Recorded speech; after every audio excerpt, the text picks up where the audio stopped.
Welcome to What's in My Drawers Golf Talk. Gotta say it all in one sentence, otherwise you get in trouble. Why is it What's in My Drawers? Because old club makers, club fitters are tremendous pack rats. And as it started out as hey, what do we have, and kind of a historical thing, it's kind of turned into a really cool question and answer session about golf fitting, golf repairs, golf opinions, just golf equipment. So we are going to keep the trend going. And as in every episode of What's in My Drawers Golf Talk, we will talk about the stuff that we did during the week. We will talk about some of the golf that we played and answer some questions. Oh, and we'll also talk about the pros. We had a little bit of Olympic results, right? So let's get it all started here. So, number one, My dad has apparently hit Instagram fame with this.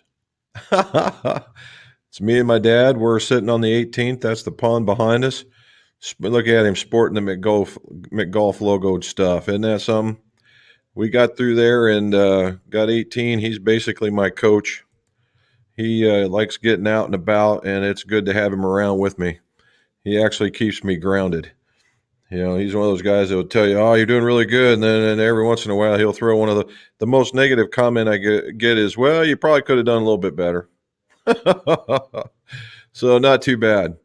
One of the biggest things that we pushed out. Now, I didn't take a picture of every one of them, so you can thank me later. But what I did is officially on Sunday, I got caught up. I absolutely got caught up, right? And what caught me up? Well, I had about 16 to 20 different clubs that needed repairs, from broken shafts to loft and lie adjustments to new grips, just all kinds of stuff. Most of them had shaft changes put into them.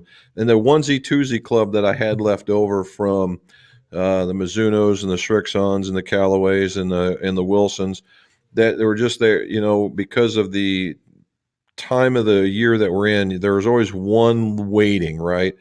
And so we'll call the customer and say, "Hey, do you want them all but this one?" And when it comes in, we'll just send it, or you can come get it, or whatever. And normally that's the case.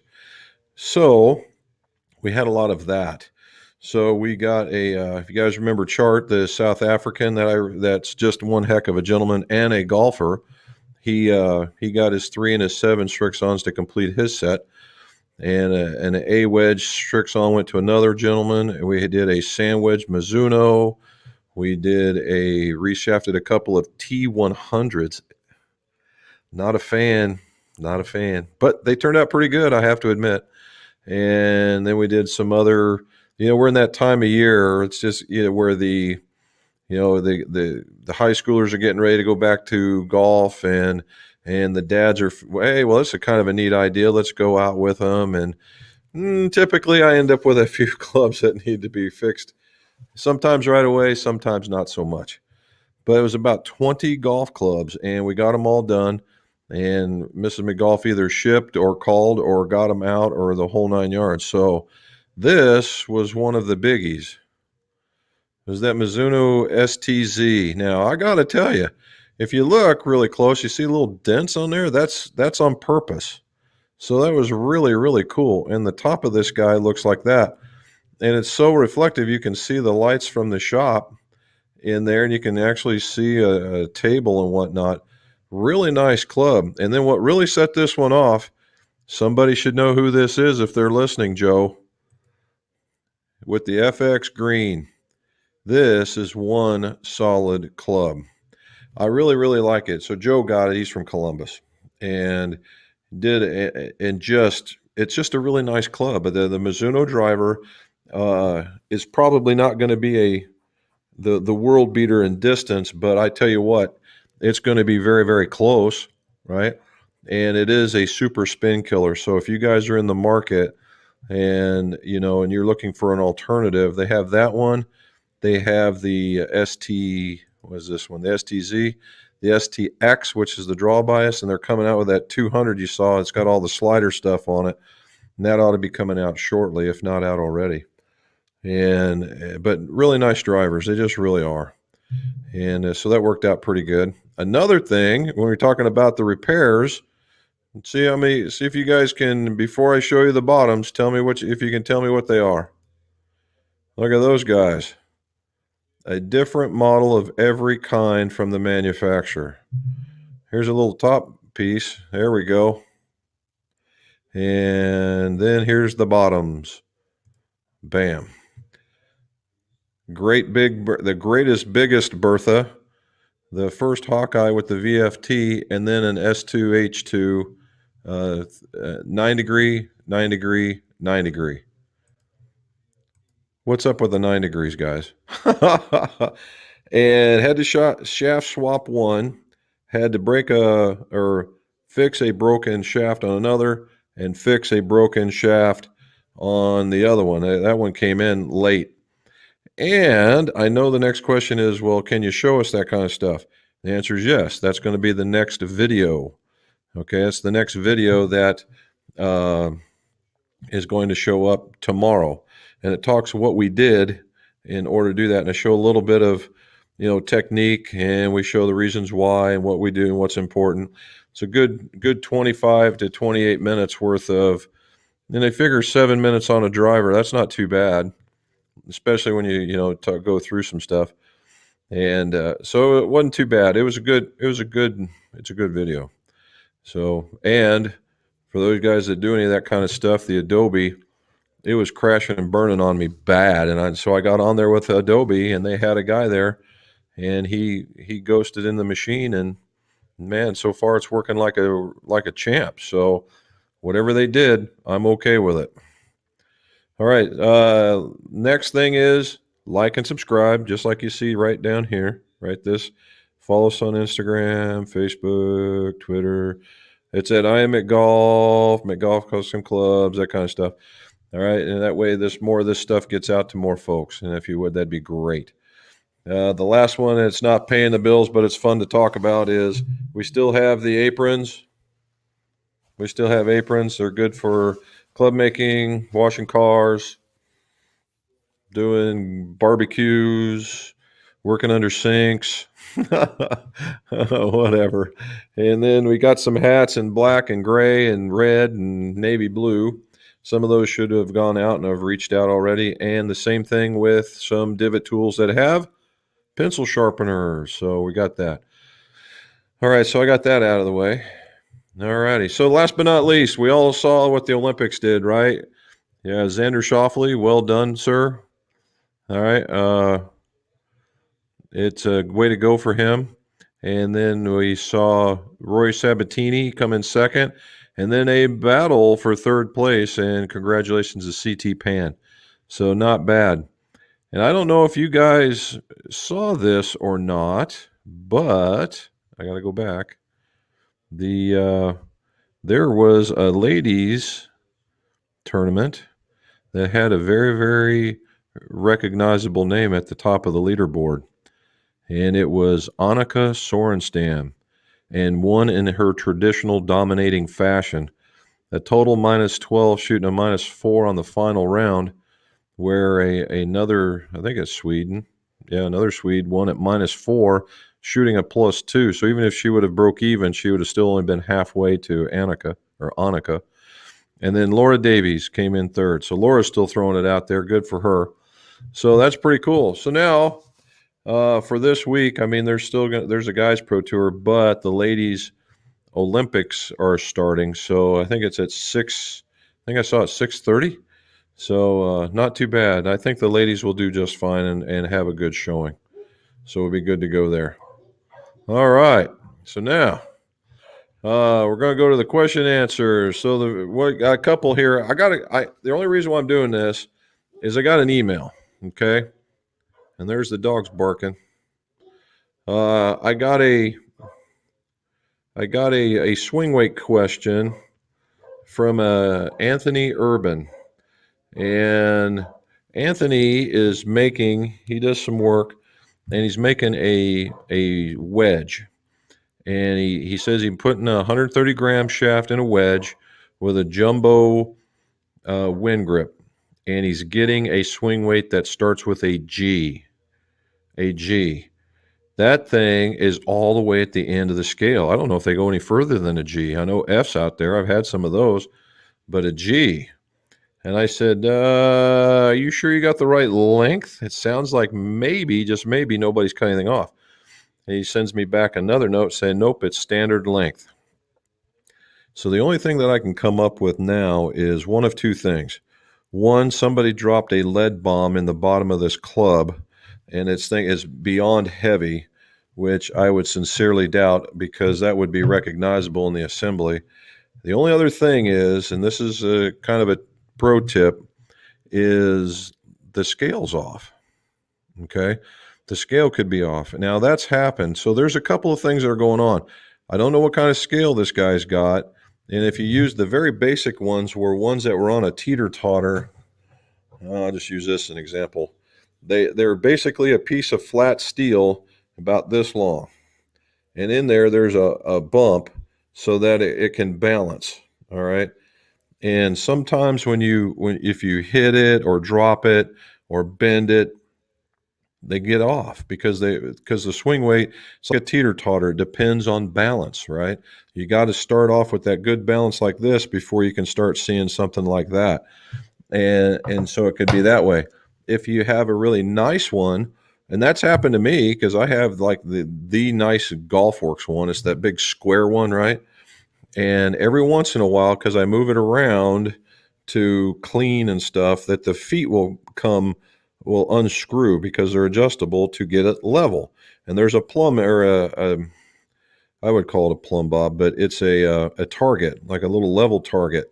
And you got to make sure every time you go to use this thing, it's on level. So it's the only thing I can think of is that. All right. So that kind of helps it out. All right, let's get started. Starting with the questions. This is going to be a good one. I got a feeling. I don't know why, but I do. And we're starting with Ray. Ray from SoCal. What do you say, buddy? Good advice on the graphite shafts for the two Cleveland wedges. Well, thank you. 355, I believe, and the 7095. Yep, using 70 gram irons. Great pick of your father. Yep.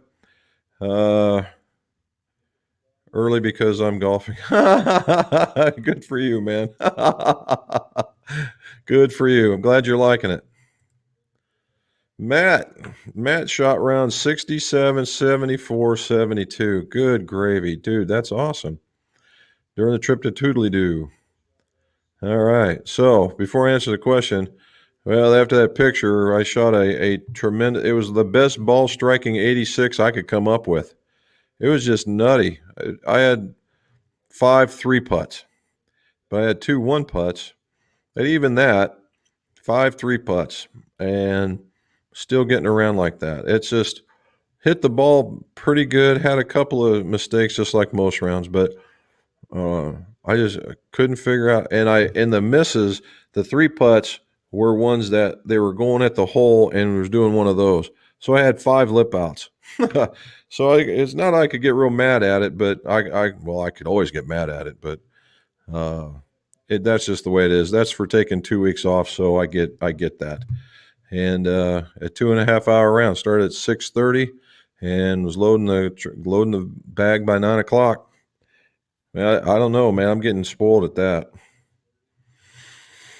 All right, Danny Johnson. Never got a chance to answer Jim last week. Hannibal Mo. Oh, I know where that's at. 100 miles north of St. Louis. Yeah, I've been through Hannibal, actually. I got family on the other side of the state, dude. They're in the, I was going to say Columbus, but they're right where the college is at. And my mom lived out there in a Elizabethtown. All right, Hallsville.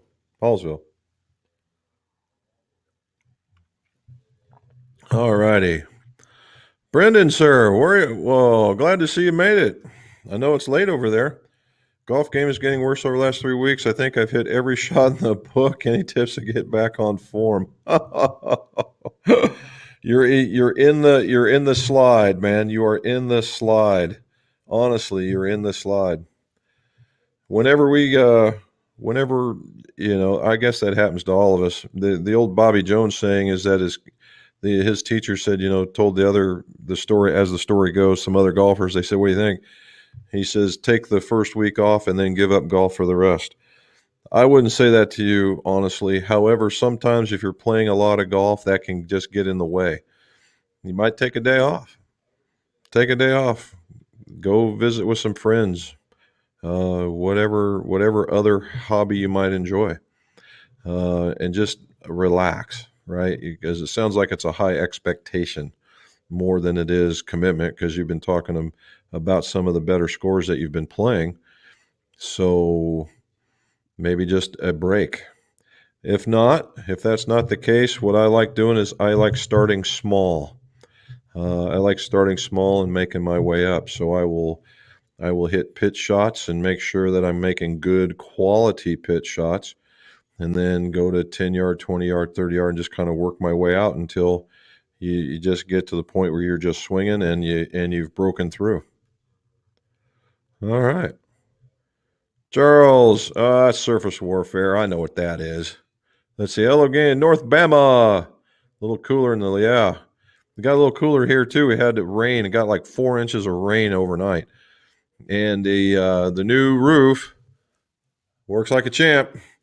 I'm in the only one spot where there was a leak, and for no other reason than there was. Couldn't find where it was coming from, and dry as a bone. So we were happy. Yeah, this is a picture of my Navy warfare pin. You need to come down and play. Yeah, I would love to come down there and play out there. I like, I like that neck of the woods.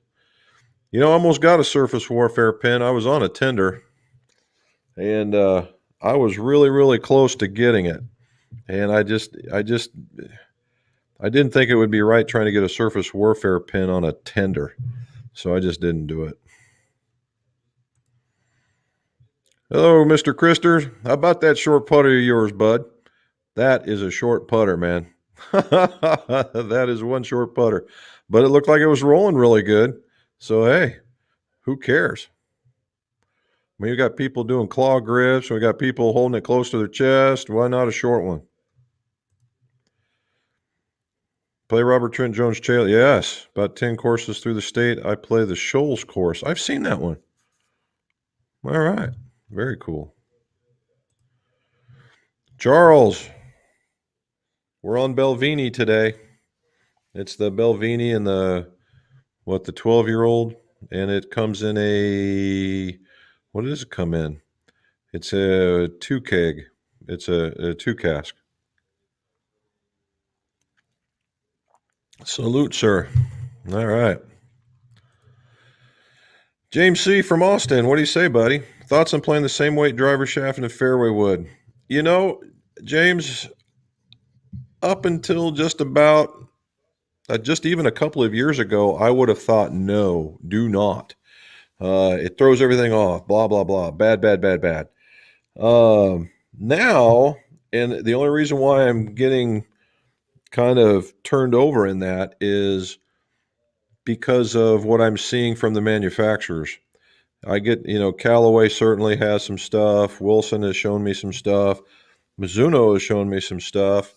And I really ought to get the Srixon stuff because the Srixon stuff really does look good.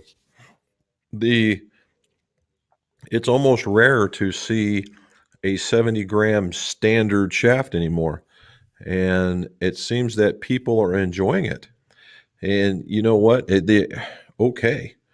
However, and they better be fairway wood shafts. Now, over here, and you can't see it because of this. Hold on. There you go. Over here, Acra, they actually make fairway wood shafts. So I'm supremely confident when we go give them a fairway wood shaft, they're going to get that reaction that they want. And I think that could be part of the reason why you see these 60-gram shafts. Maybe. But no, you know what? If it works, phenomenal. And I would go with it. Okay, buddy. What are we saying? Past Saturday, played from T54, shot 65, 8 under par with 6 birdies and eagle. Nice. Well done. Today, played a shot of 71 on 2 under par, 3 round tee every time I shot under par. You are the man. You better watch out, buddy. I'm gonna be seeing you on TV. Seb. Hi there. Would a club that is too flat lend itself to heel strikes so that it would need to be bent upright or vice versa. It's the other way around. It's the other way around. So, give me a minute. Okay. So, if depends on where you're at, and it depends on where you're at in the world. Somebody will believe that this is flat and upright, where this is flat and upright, where the toe is. So what we're saying is, if the club is up like this, you're going to have heel strikes. That's upright. If you're down, you're flat. That means that this club is being bent down, and you're going to get toe strikes. So it's just the other way around, bud. Okay, Duke. Hello from PA. Last 6 rounds under 80. 80 or under. That's what I'm looking for, man. That's what I am looking for. Oh, my 80. I shot a wonderful 86, by the way, but I went back to the blue tees as well. But the funny part was the length of the course didn't bother me so much as the fact that I had 5-3 putts. If I could have got rid of that, I'd have been all right. Danny Freeman, hello from South Carolina. How you doing, bud? 85, but humid. Yeah, ugh, not good. We're out in South Carolina.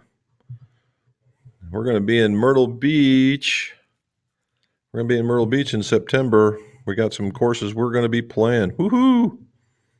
Can't wait. All right. There's my sister. She's talking to my dad. Matt's coming down for another visit. He's bringing a buddy. Nathan Childers. I know that name. Is that, let me see if I can see. Might be. Going to Florida outside Tampa next week. Any course recommendations? There is one out there. Where have I been out there? Give me a minute here. I'll think of it. There's a little par 3 just right outside Temple Terrace, and has its own driving range. It's not bad. It's a little plunker around, and you don't need to take but 3 clubs, but it's fun. That's not the one I would recommend, though. Then right up the street from it is where they have the Hickory Sticks World Golf Hall of Fame. Huh? Inverness. That's right across. That's over there. That's not too far away. Have you ever watched where they had Copperhead? That's called Inverness. It's about, I'm going to say it's about 30 minutes away from Tampa. It's on the Gulf Coast, and it's kind of a resort area. There are 3 courses there, and one of them's the Copperhead where they play the PGA. I would certainly recommend that one. Very, very nice. I've played there. Let's see.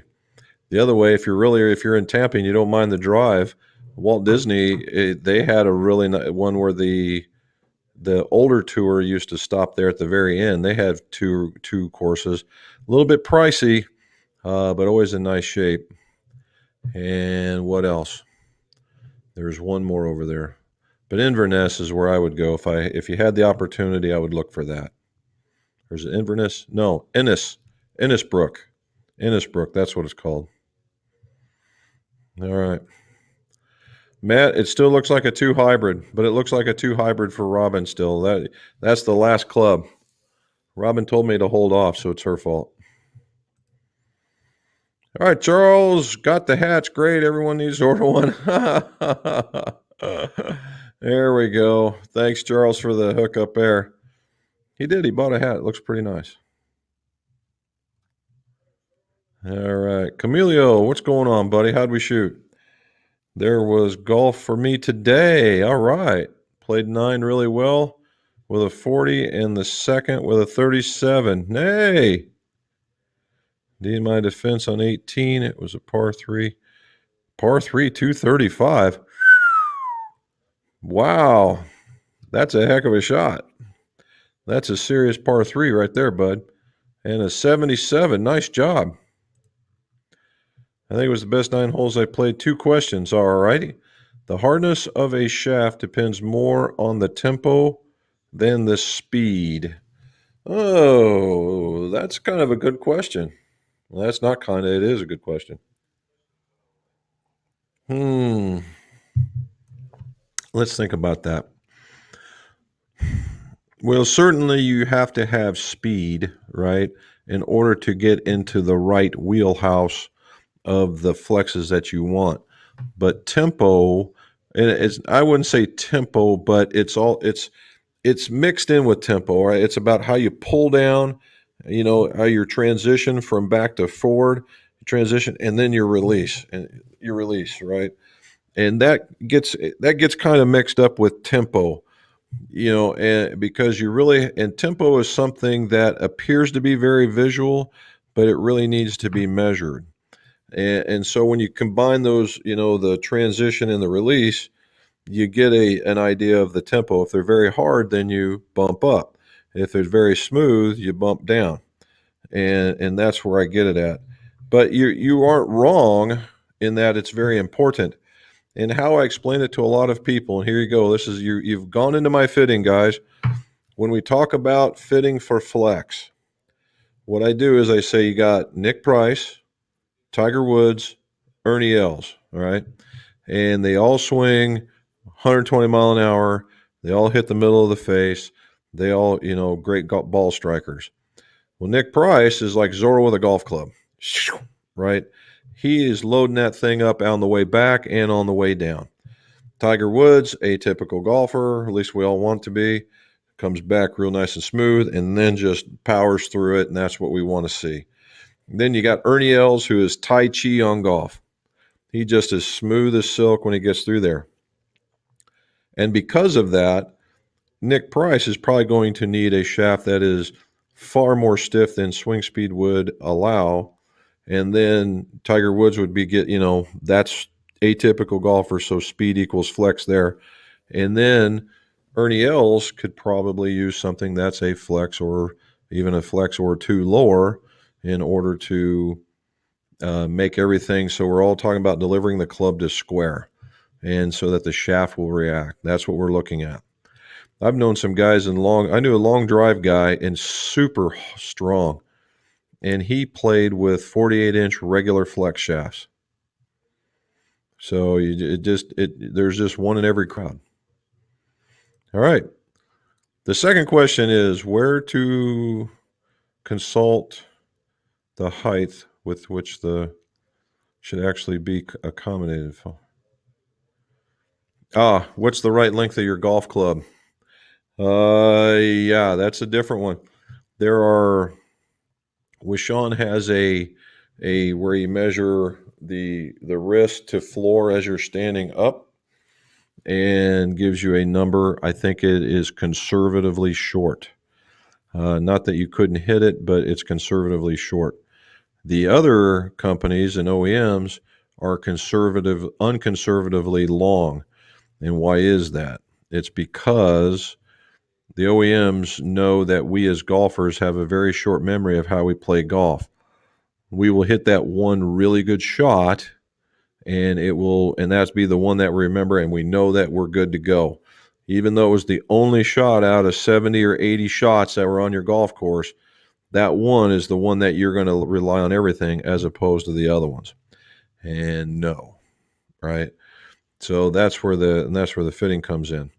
So what I would do, Camilio, is I would take a club that you use, a couple clubs that you use regularly, and although you can't go up, you can always go down. And if you have a Sharpie, I don't have one, or some sort of marker, or even a piece of tape, and you can mark the top one half and another one half, and make those the new tops of your grips. Go out hitting 10 balls a piece, and then just see where the average goes, and count them all. All right, because that's the idea, is the average. You want the most consistent ball strikes you can get. All right. Danny went in Wisconsin last week on vacation. Thornberry at Oneida. Yeah. That's where my sister's from, is Wisconsin. Maybe not just necessarily over here in Oneida, but official golf course of the Packers. Shot very long and shot an 88. Oh, well, but still had a ball. Dude, as long as you're having fun, life's good. And if you're a Pack fan, then hey, that's even better. They got Kohler up there, and they've got Well, not Thistle. Maybe it is Thistle. That Kohler. Oh, Wolf Creek, I think is what they're calling it, or something like that. Both of those are up in that neck of the woods. You're really close. Kirk Ruggles, Warbirds. Pretty close, Kirk. Very close. The Warbirds were in between. Well, the greatest Big Bertha could have been, that was outside the Warbirds, in between the S2H2 and that one. Now I've got it done a few of those as well, but those bad boys are those things are they're pretty nice. I mean, you can still hit them. Are they going to go? If you get in the center, yeah. There's Steven. Robin is been working away at your order, buddy. We've been knocking it down. I have the same exact thing. Look like a 3-wood now. Yeah, they do, don't they? They're teeny weeny, man. They're like that. And that was the standard of the day, right? And if you can remember, they are actually small, not them, but other metal heads were smaller than that. Robert Wiggins, how are you, sir? Oh, I forgot to show you guys one more thing here before we keep going. Right here, we had a fitting. It was a husband and wife team.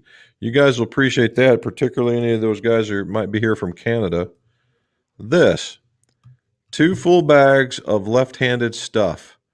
Right, this one had some Cobras and an older Hawkeye and that, and she had the older Big Berthas and a Bobby Jones and a couple others. Very, very nice. There's a couple, Robert and Lisa. They were from West Virginia, and they both came in here both left-handed. That doesn't hardly ever happen. And me being a lefty, we just really got to it. It was extraordinarily fun to have them in here. Very lighthearted, good folks. So I really like that. Anyway, got through, got them fitted up, and we're good to go. All righty, let's go back. I forgot to tell you guys that one. Yep, there's Steven working on the orders just like she said. Alvin, buddy, what are you doing, man? Glad to see you make it back. Has the company are you guys talking PGA show yet? Let me know. All right. Whoop, went all the way to the bottom again. All righty. There's Type R. There's my buddy. Just popped in to say hello. Got the earbuds listening in. I'm still working on a long day. Yeah. All right, partner. I appreciate it. Hopefully you got the chance to hit the older clubs now. All right. Past my prime. Do you have a faster way to remove old grip tape than a heat gun? No. I've watched guys use propane torches, and they will go back and forth, and it only takes a couple of passes, and then they're pulling them off in the same fashion. If you're looking for speed, that's one way to go. The idea is to heat them up as fast as you can, and then get that adhesive to let go, so you can pull them off or scrape them off or whatever it is you want to do. But those are the two biggies. Sorenstam is awesome. You are correct, sir. 2 Swedes at the top. They are good. So is that a Sweden thing? I mean, I watched Annika, and I can remember watching her when she was playing, and she was at the top of the heap for the ladies, and she doesn't look like she's aged a day. I mean, that's pretty good. It's all that clean living. All right.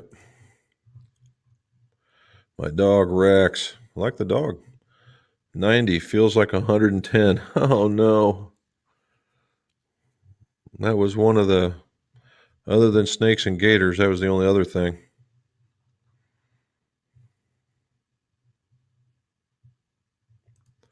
Yes, we do need to go back.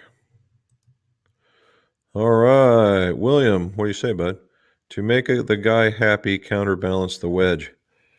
True, right? That's where he's going to have to go if he's really going for a swing weight. However, a G swing weight to get to a D, so you got 10 for an F, 20. So he's going to have, that's 20 swing weight points. You're talking about back weighting, and it's 4 grams to get back into that area. So you're looking at 80 grams. That's a heck of a lot of weight to be thrown into the back of a club just for the sake of getting getting a swing weight. I think there's just something. I think there's something off with the guy's scale. Pulled out the old driver from storage, a Dunlop. Mid-firm flex shaft, and it still works. Very good.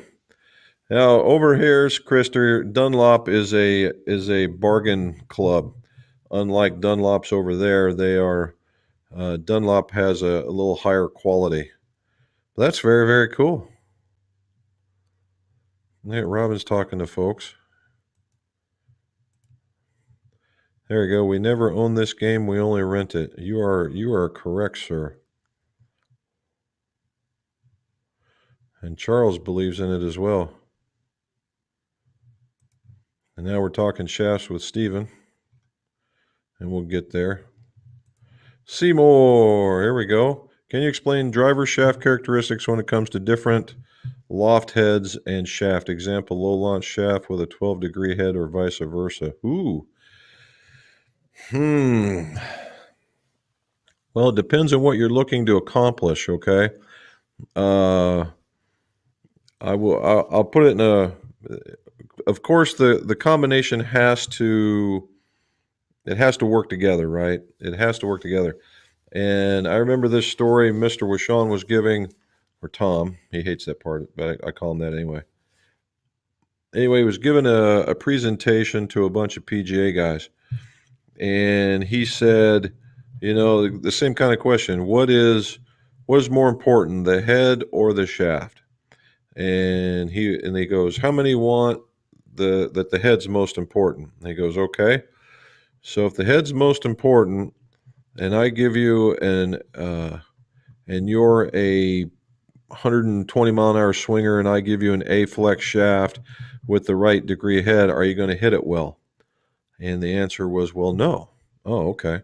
So he's got the group all messed up, and he says, well, how many believe the shaft is the way to go?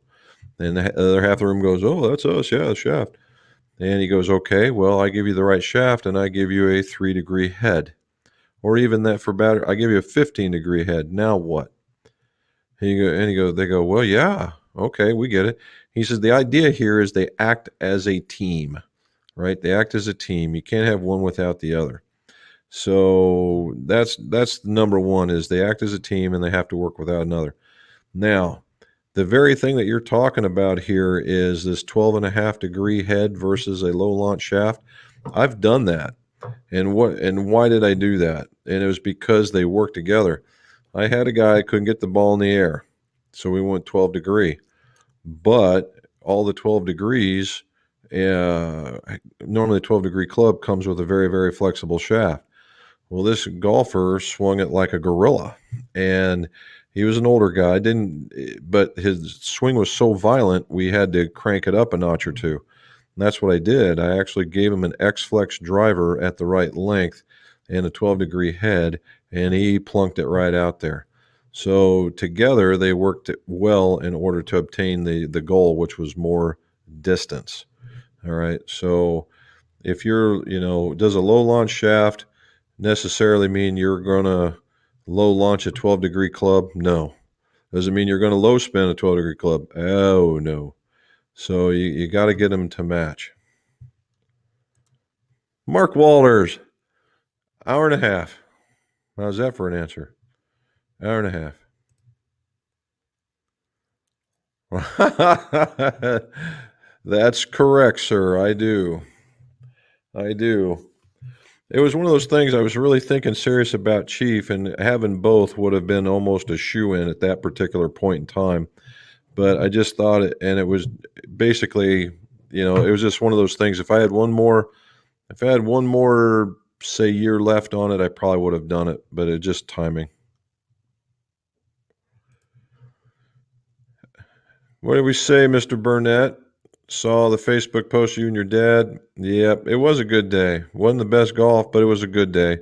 It was beautiful. It started out in the mid 60s, And when we got done, it was in the mid 70s to mid to upper 70s. Just a beautiful day.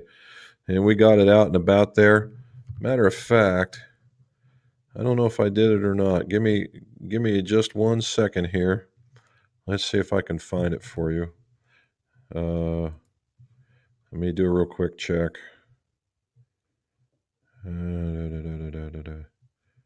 Oh, and there we go. I do have it. Give me a second, and I'll show you what the golf looked like here in a minute as it downloads. So as we're looking at that, we'll come back. There we go. Never mind. This is one of my favorite pictures of this place. I take a picture of it almost every time. Right there. Let's get this. There you go. I'm standing on the white tee.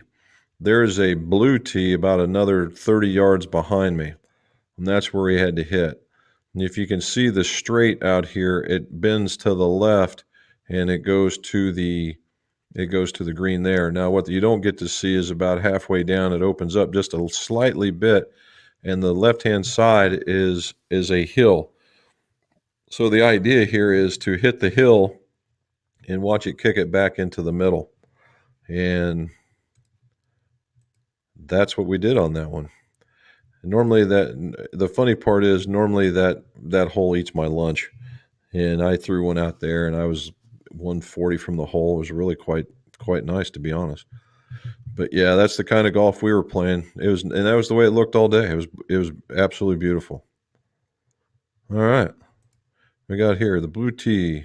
Oh, okay. Very good. There's Willard. He got in there.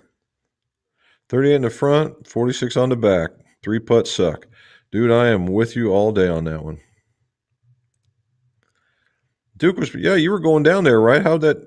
Oh, no, you're getting ready to go. That's right. Hopefully playing Tobacco Road, Pine Needles, and Cape Fear. Now, that one, because of the movie, I would want to go in there. That'd be fun. That'd be nice. That would be really, really nice. Tobacco Road, I've heard a lot of good about. And Pine Needles, I've heard really good about. So I think you'll probably end up having a really good time. That's going to be pretty cool. Here we go. Sure. Just want to let you know your videos inspired me to do a little DIY. Good job. I'm putting in some Modus 105s, 120s, some old J36. Holy cow, combos. Test to compare and replace the 300s. Well, awesome. I'm here to tell you, you're probably going to like them a little bit better. The S300s are a staple, and they will always be known as one of the number one shafts. However, if you're looking for something a little softer, that feels just a little bit better, but still controls the ball, you're putting in the right one. All right. If face impact shows impact towards the heel, that would mean the club is too upright and needs a little flattening. As a whole, yes. As a whole, it would. So again, we'll use my nifty, give Wilson a little bit of love here, the CB. This is a good head, by the way. If you're sitting here, when you flatten it down, it pulls it out this way. And that's really what the idea is. Now, you don't want to go too far, but yeah, and it depends on how far. So for every half inch off of the center line is about a half a degree. All right. Summer rates in Florida. There we go. It is about that. It is that time. When do they stop? All right. Andy Clunan. Hopefully I said that right, Andy. Clunan? Hello from the UK. Well, hello and thank you for watching. We really appreciate it. The more people that get to see it, the better off we are. We can do more stuff on these channels. Oop. I went back to the bottom again. There's Robin talking to Joe. I didn't see him up here. Let me go back. Nope, I didn't. All right. Oh, there we go. There's Joe. Where you at? Did you go? Did you have to go somewhere, Joe? Normally, Joe's working on planes in some of the most exotic places like Washington, D.C. and down in the Keys, but heck of a job he's got. Want to learn to be a club fitter. How do you learn to do that? Good question. Uh, hmm. Well, I would say the first place and the thing that you would want to start with is education, obviously. And so one of the places that does a really, really good job is Golf Works. They have a fitting course, and they give you the basics from which you can work, and they certainly will be able to help you out with that. The dog's outside. And but I would contact GolfWorks and see when they're offering the next class and go with them for that. That would be my number one pick. A number two pick is there's a couple of organizations out there, the ICG, International Club Fitters Guild or Club Makers Guild, and the AGCP. And these guys do it for real. And they have testing and stuff, and the people that you can go there to ask questions in order to get started. So there you go.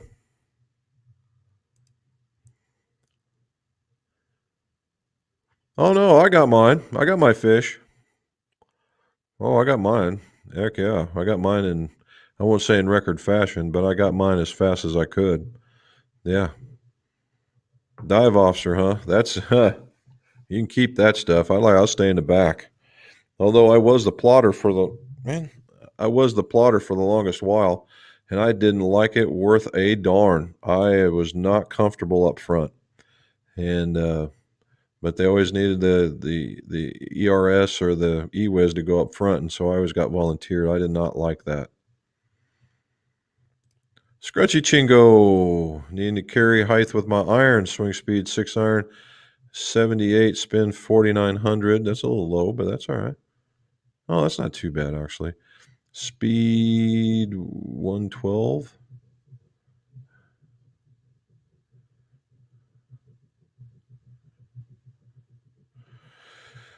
Uh, 78, 88, right at the bottom. Uh, well, if you want to go higher, you got to weaken them. But weaken them, you're going to your height. You're gonna when you weaken them, you sacrifice height for distance. All right, that's one thing.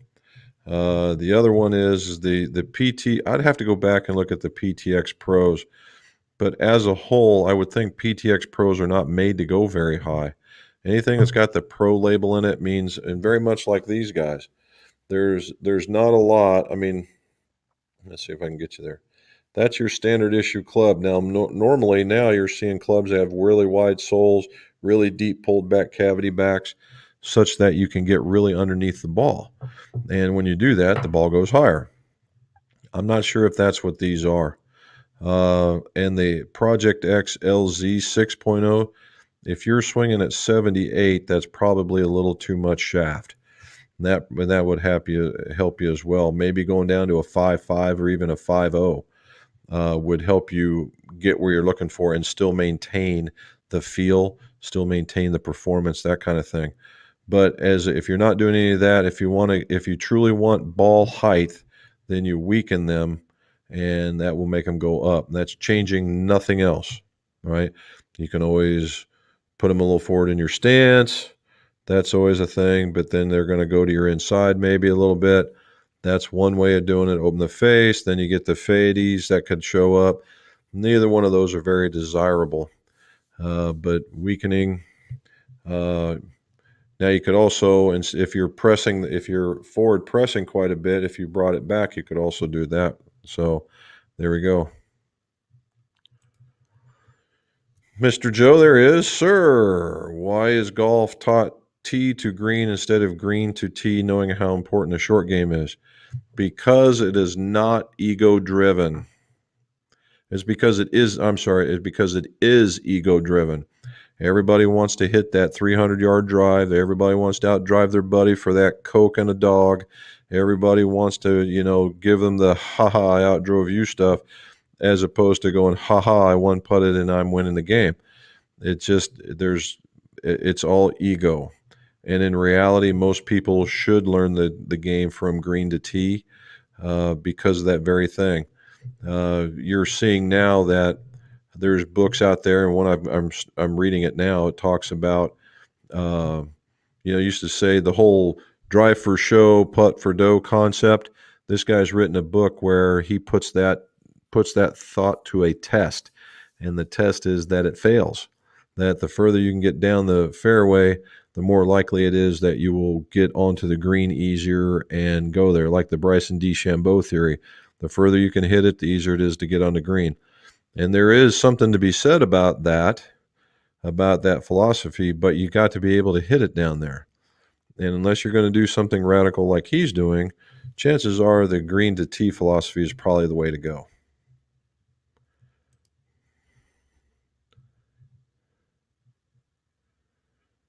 There you go. Oh, I bet you guys was that the 666? So they call that the devilfish. Assuming your game is improving, how often should you get a spec check?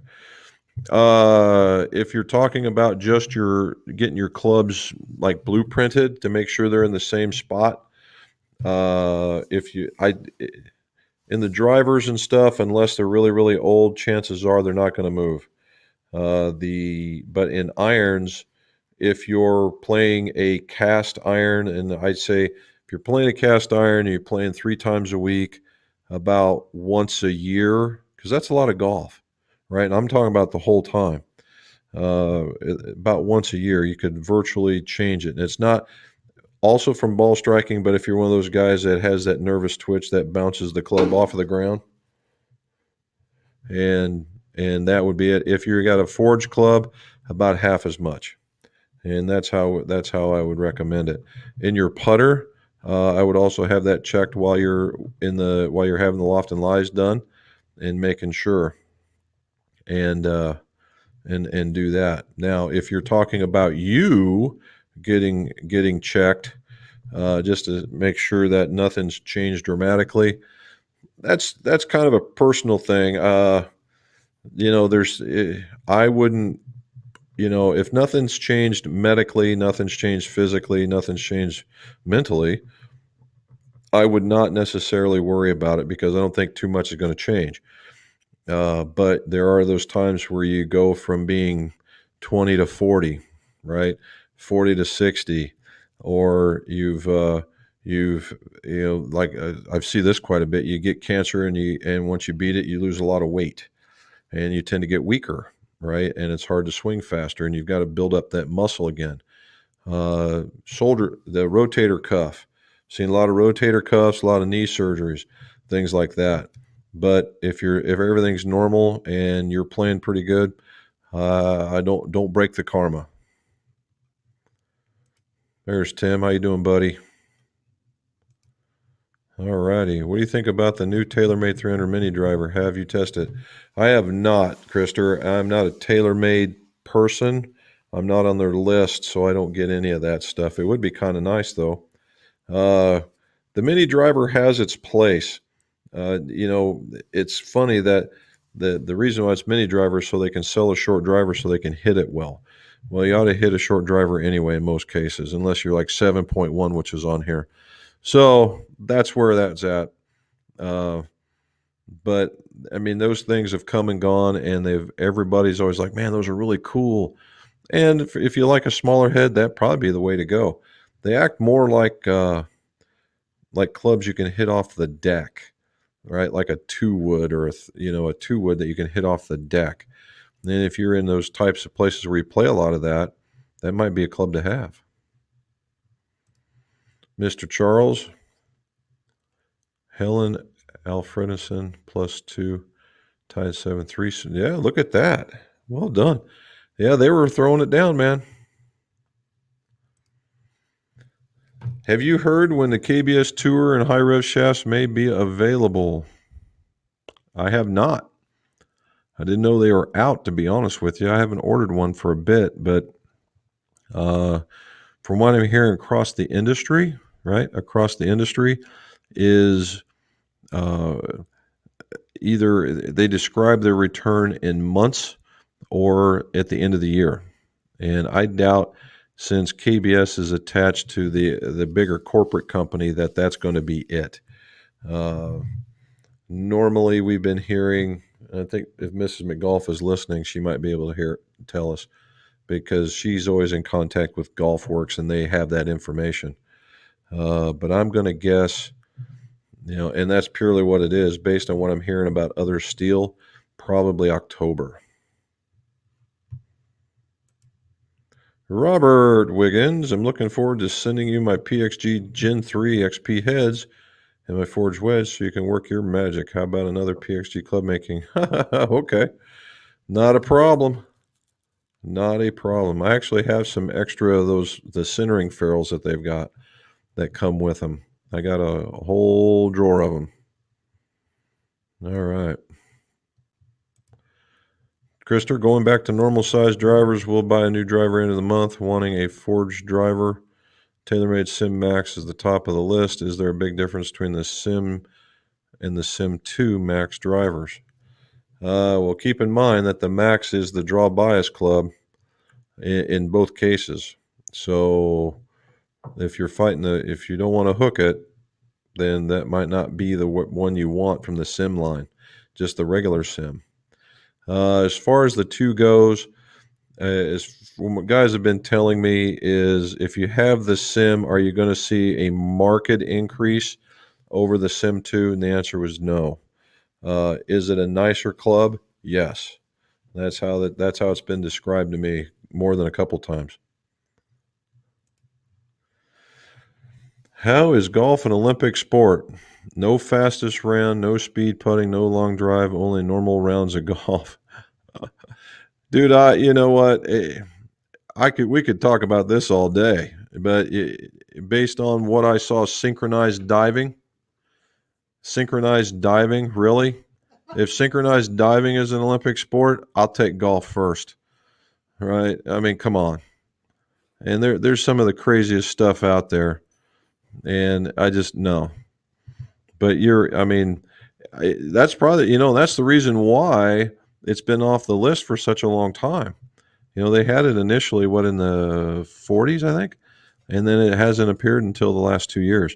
I think it's just the level of popularity, right? Just like soccer. I mean, soccer is really it's a very fast paced sport, but the scoring is very slow in a lot of cases. But man, the fans are fanatical, and it's just something else.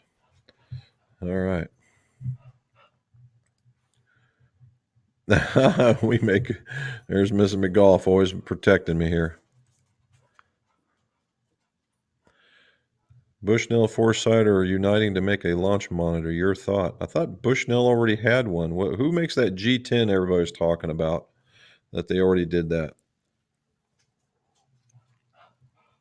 I like Bushnell. I got their laser finder now. They make a really good. In fact, I think they're probably tops in that category. And Foresight is very popular in that they got all that stuff that's really good with the internet. They're real popular with the YouTube crowd.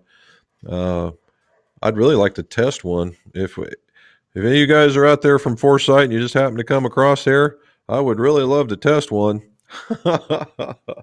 and put it up against and just see what it looks like and see, right? But I do really like their graphics orientation. I'm just not a fan of putting that thing in front of somebody that's striking for those wayward tee shots. And in two of my last four fittings, I had them. So that's the reason why that's the only reason. I was a big fan because I had one that was even before Foresight did their thing. There was a whole nother group, and it wasn't Velocity, it was Golf Achiever. And Golf Achievers had one, and it was a real nice one. It gave a lot of information. However, it didn't stay around very long. All right, let's see if we can go here. Can you tell me the easiest way to increase spin on the driver for a senior player besides higher loft and softer ball? Why do you think the Sim 2 sucks? I don't think the Sim 2 sucks. I just think that, and this is purely what from people are telling me, that that it plays, in comparison to the sim, is it a lofty increase after you've spent $500? Is it worth another $500 to go get another driver for that performance? In a lot of cases in this neck of the woods, no. Now, is it a nice driver on its own? Yeah. Yes, it is. And if you were looking for a new driver and you had some time, yeah, then that would be one to go. But that's the only reason why. Now, I will say, from a cosmetics point of view, I am not a fan of that big honking fin that comes out the bottom. That distracts me. And I'm not a very distractible guy when it comes to that kind of stuff because I'm looking at the top of the head. But when I see it, that kind of thing in the bag, I just got to wonder about that. Anyway, increasing spin. Well, the higher loft and the softer ball is one of the biggest things. I'm trying to think. Increased spin. That's normally we going the other way. Use a harder ball, actually. If you want to increase spin, use a harder ball.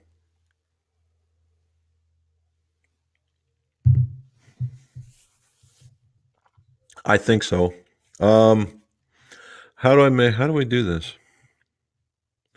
Well, if we're not changing anything, it's angle of attack, right? We probably want a little higher angle of attack. So you could lower the tee height and see what happens. That would be mine. October, huh? All right, we'll have to look at that. Ball mark tool. Oh, I mean the divot tools? Yes, we do. We have plenty. There's Russell. How you doing, sir? How you been? I was wondering if you might check in. I like the whole western side of the continent and further out, right? Nice. There's Robin. Don't forget thumbs up. Oh, nice. Well done. The Hawkbill. Are you sure? Yeah. Okay. The Gennard. I've heard of those. 30,000 thinking about doing an Ankylosaurus stem at 50 and shoot in the mid 70s. Well, Russell, by the time you get 50, you want to make it on the Champions Tour and do what she does, you better be practicing now, bud. And practicing a lot. And live, drink, and eat golf and get ready. That's what I have to. Joe T, quick question. What do you think about using a Tim sheaf for taper tip shafts and the parallel hosels? I see no problem in it. Now, you can do that. They've got the 355 to 370 shims that you can get. They look like little brass fingers that sit like that, and you put the shaft in them. No problem. However, outside of that, and that's from the assembly point of view, have a day. I will say that the profile on a lot of taper tip shafts are not the same as the parallel. Oh, I'm getting the hand. I'm right there, and so they will play differently. Okay, so if you've played a club that had a parallel shaft in it, and you just happen to have this, and you go, okay, it will play differently, and typically it's a little bit stiffer at the butt, or I'm sorry, at the tip section, but it's going to be just a slightly different profile. All right. Russell, with an Olympic golf, I think they should make both team and individual medals like college.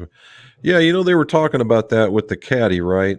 And I think I'm in agreement. I don't know what the answer was, but I think the caddy should get a little something, something, and why not a medal, right? It's a team effort. How many times did that golfer ever go around and go, hey, what's the yardage? Well, I don't know, dude, you're golfing. I'm just carrying the bag. Oh, he goes, oh, I got 137 to the hole with a slight right to left wind, and the greens are playing to the back. So if you did it like this is a good number for you. Oh, here's a clean golf ball. Oh, here's a clean golf club. Oh, you don't have to carry the club. Dude, it is completely a team sport at that particular point, and they both ought to get the doggone trophy. I don't understand. Now, the argument is, well, he hit all the shots. That's true. He did hit all the shots. But you don't have changing environments. It's not like gymnastics, right? Or diving into a pool or swimming. stuff like that with a coach yelling at them. This is two guys conversing about their strategy and how to do things. That's the reason why. All righty. Where did I go? I saw that, saw that, saw that, saw that, saw that.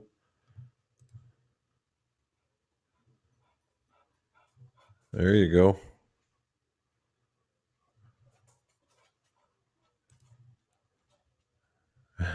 There you go. You got that one. Doing well, sir. Foresight Golf, yep.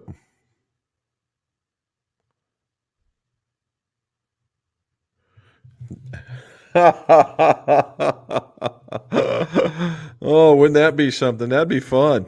If I could figure out how to get around the U.S., I don't know. That'd be one excuse. What if somebody in Ireland won it?